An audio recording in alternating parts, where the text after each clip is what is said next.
It was 11:47 p.m. on the worst night of her year. Mira sat on her bathroom floor, back against the tub, phone in shaking hands. She just lost her job.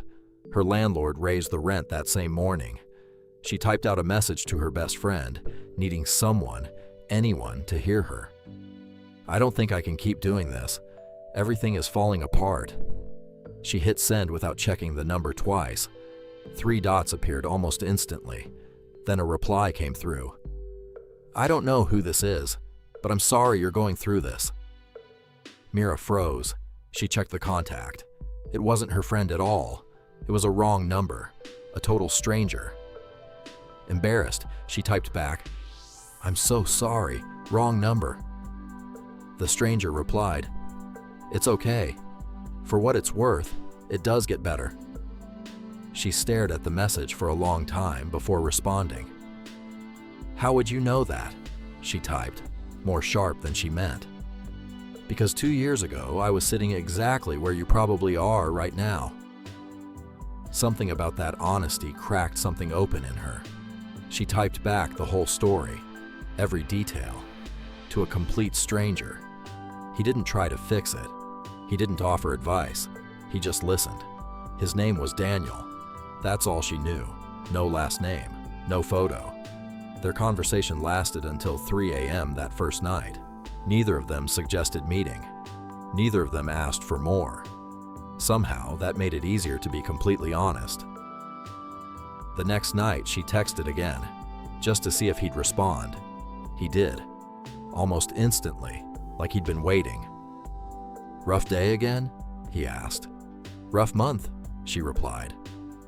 It became a quiet routine neither of them planned. Some nights it was just a few lines.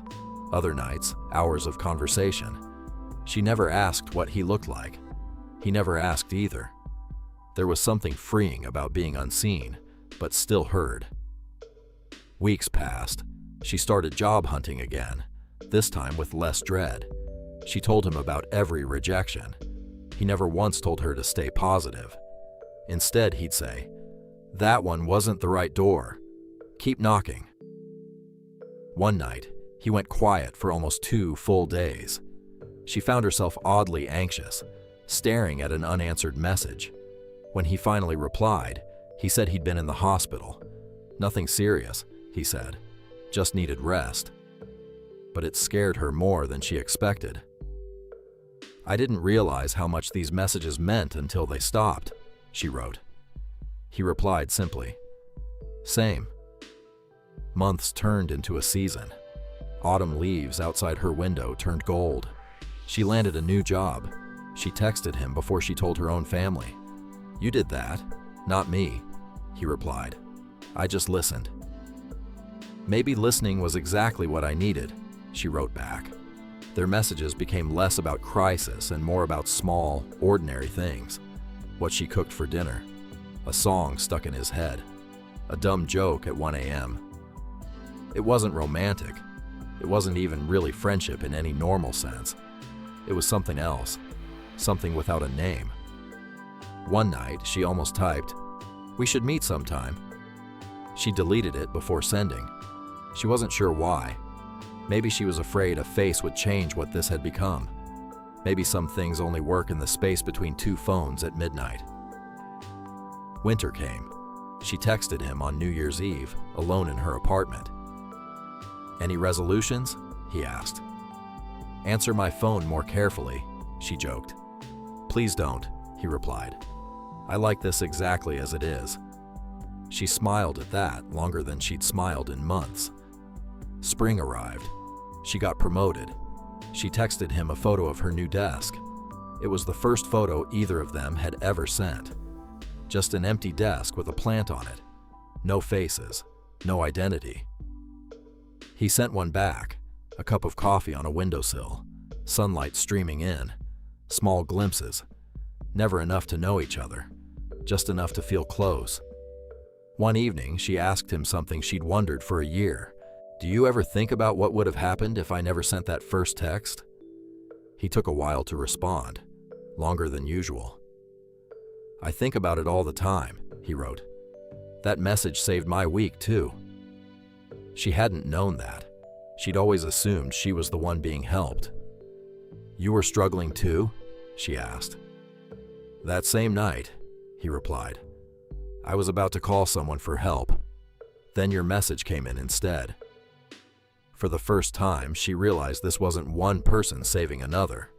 It was two strangers holding each other up without ever meeting. 2 years passed since that first wrong number. She kept the same phone number just in case.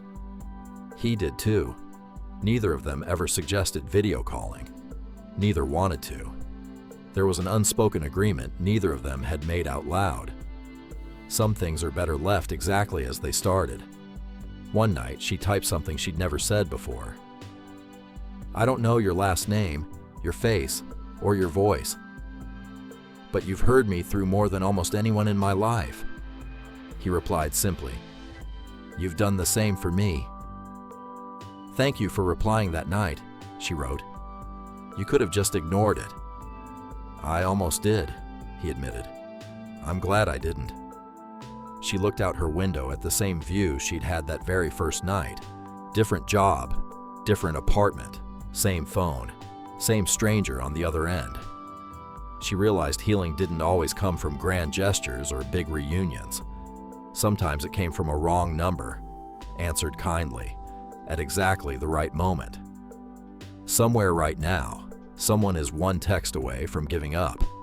And somewhere else, a stranger is one reply away from changing everything. Not every connection needs a face. Not every bond needs a name. Sometimes the kindest thing you can do is simply not ignore someone. Mira never learned Daniel's last name. He never learned hers. But 2 years of midnight texts taught them both how to keep going.